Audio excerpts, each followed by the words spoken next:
सुप्रभात सब गोटे के। हम ललित नारायण झा हरिहरपुरिया। देखियो आई चाउर गहूम कोटा में लेब आयल छियै आ सब गोटे के भेट रहल छै कोटा में। एहि महीना के आइए से शुरू भ गेल छै कोटा बटेनाइ, तो सब प्राप्त कर आबि रहल छथिन धीरे धीरे। देखे छियै सब गोटे कोटा लेब एलखिन हैं आ सब गोटे के भेट रहल छै चाउर गहूम। हैया तराजू छै राखल, सब गोटे बैसल छथिन। हैया मशीन पर में सबके अंगूठा लागि रहल छै।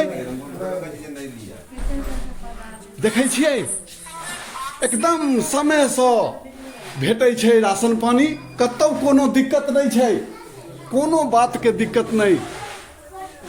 रे कनी ऊंच नीच तो होते रहे छै, बात विवाद गांव घर के 10 गो आदमी रहे छै तो इम्हर उम्हर होते रहे छै।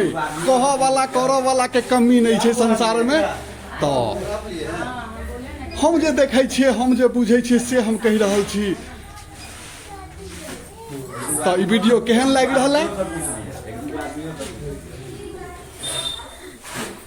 कि भाई साहब अहाँ सबके समय पर भेटै छै ने सब किछु? बिल्कुल बिल्कुल। हाँ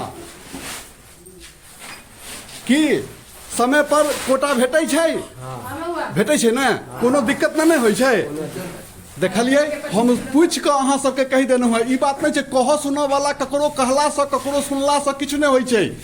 हम तो अहाँ के सामने बात करा देलहुँ हैं। तै दुआरे देख लियो गोदाम में चाउर गहूम राखल छै, सब गोटे देख सुन के लऽ रहल छथिन। तो ई वीडियो अहाँ सबके केहन लागि रहल है? धन्यवाद। जय मिथिला, जय मैथिली, जय भारत माता।